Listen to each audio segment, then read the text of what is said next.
네, 안녕하세요. 학종 강 선생입니다. 많이 받은 질문. 내신 때문에 이제 탈학군지를 고려하고 계시는데 좋은 생각일까요? 라는 질문을 상당히 많이 받았어요. 그래서 질문에 대해서 좀 말씀드리려고 합니다. 네, 첫 번째로 이제 요즘 트렌드, SNS나 이제 학부모 커뮤니티 보시게 되면 탈학군지 이야기 정말 많이 나오고 있어요.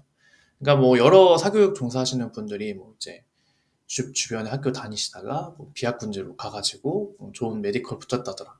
어떤 지역 갔는지 이런 거도 상당히 많이 나오고, 그리고 이제 지금은 메디컬도 지역 의사, 뭐 지역 인재 등등 전형들이 정말 많아요. 그래서 전략적으로 어떻게 좀 비학군지로 가가지고 공부를 시키면 되는지 이거에 대해서 좀 많이 이야기를 해주시는데, 과연 이게 좀 정답인가라는 생각을 가끔 하거든요. 그래서 현실은 조금 다르다는 걸 말씀을 좀 드리려고 해요. 이게 타락군지 이야기를 좀 이야기하시는 분들이 대부분 이제 놓치고 계시는 게 있어요. 분위기를 좀 잘 생각을 안 하신 다음에 이렇게 공부하면 가서 될까요? 이렇게 물어보시는데, 제가 밑에 이제 표로 하나 정리를 해드릴게요. 그러니까 뭐 학군지나 비학군지는 사실 좀 많이 차이가 있는데, 그러니까 이게 의미하는 게 뭐냐면, 이 학군지 학생들은 이제 뭔가를 강제하지 않아도 자동으로 좀 공부하는 환경. 그러니까 학생들이 습관이 잘 되어 있어요. 그래서 새벽까지 공부를 하고 뭐 학교 끝나고 와서 바로 잠을 자거나 뭐 놀러 가거나 이러진 않아요. 그래서 자신도 이런 환경에 맞춰져서 자동으로 좀 따라가게 되는 그런 포인트가 있습니다. 그러니까 비학군지 학생들은 이 학생 스스로가 좀 자기 관리 능력이 좀 철저해야 성과가 나온다라고 좀 말씀드릴 수 있어요. 제가 이제 말씀드리는 것들이 이제 저희 채널 보신 분들은 좀 꾸준하게 이런 것들 말씀드렸었는데, 이 학생 자체가 분위기를 좀 타는 성향이 있다라고 이야기를 하시면 탈학군지는 제가 봤을 때 좀 역효과를 낼 가능성이 크다라고 생각을 해요. 제 경험상 이 탈학군지에서 성공한 학생들의 케이스가 좀 여러 케이스가 있어요. 공통점을 좀 말씀드리면, 첫 번째는 이미 좀 최상위권의 학생들이 많다라는 거예요. 그러니까 분위기를 무시하고 좀 혼자 나의 목표, 진도 이런 것들을 좀 설정해서 혼자 할 수 있는 학생들, 그런 학생들이 조금 많이 이제 덕을 받고, 이런 학생들은 학군지가 아니었어도 저는 붙었을 거다라고 생각을 해요. 두 번째는 부모님이 좀 이제 옆에서 서포트를 철저하게 하시는 경우가 있어요.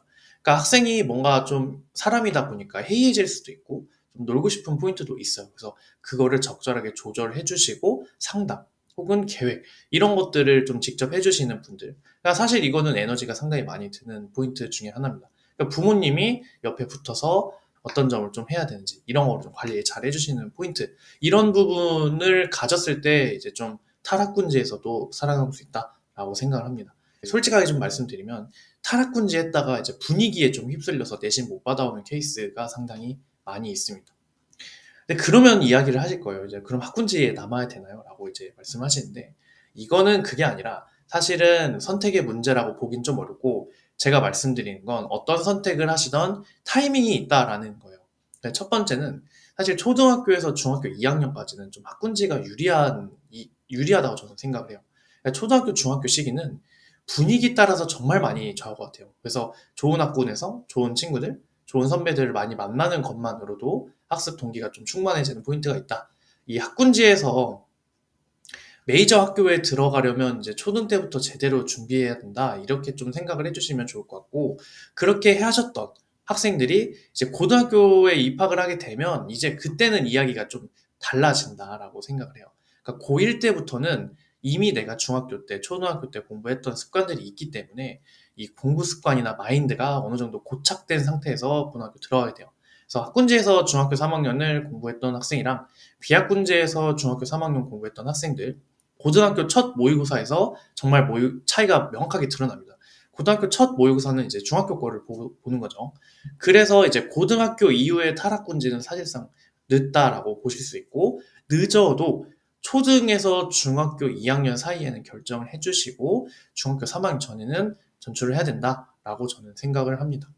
중학교 3학년은 고등학교 이제 입시 준비 시즌이 되는 거고, 이때 환경을 바꾸게 되면 적응하기도 좀 어렵습니다. 라고 좀 말씀드릴 수 있어요.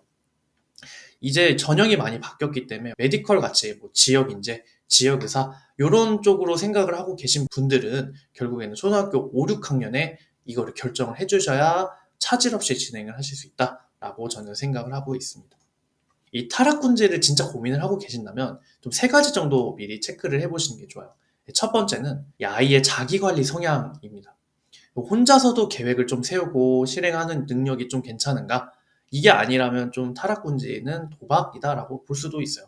두 번째는 이제 부모의 관여 의지입니다.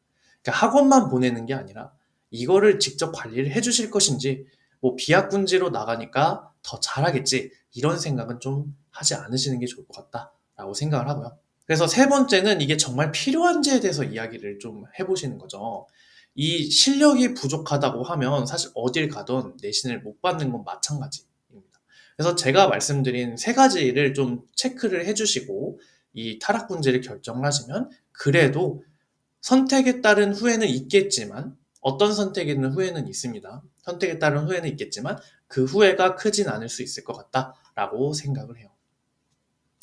이 어떤 고등학교를 선택하든 내가 결국에는 좀 본질적으로 자기 관리 능력, 그리고 기본적인 체력, 그리고 습득 실력, 결국에는 이런 본질적인 것들이 있어야 준비를 하시는 게 효율적이고 또 좋은 결과를 얻으실 수 있다라고 생각을 합니다.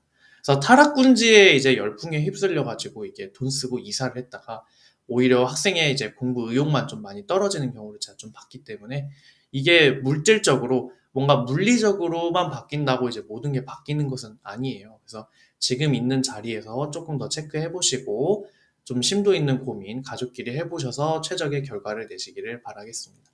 그게 제가 봤을 때는 정말 최선의 선택이 될 거라 생각해요. 타락군지 관련해서 좀 말씀을 드렸고요. 여기까지 하도록 하겠습니다. 강 선생이었습니다. 감사합니다.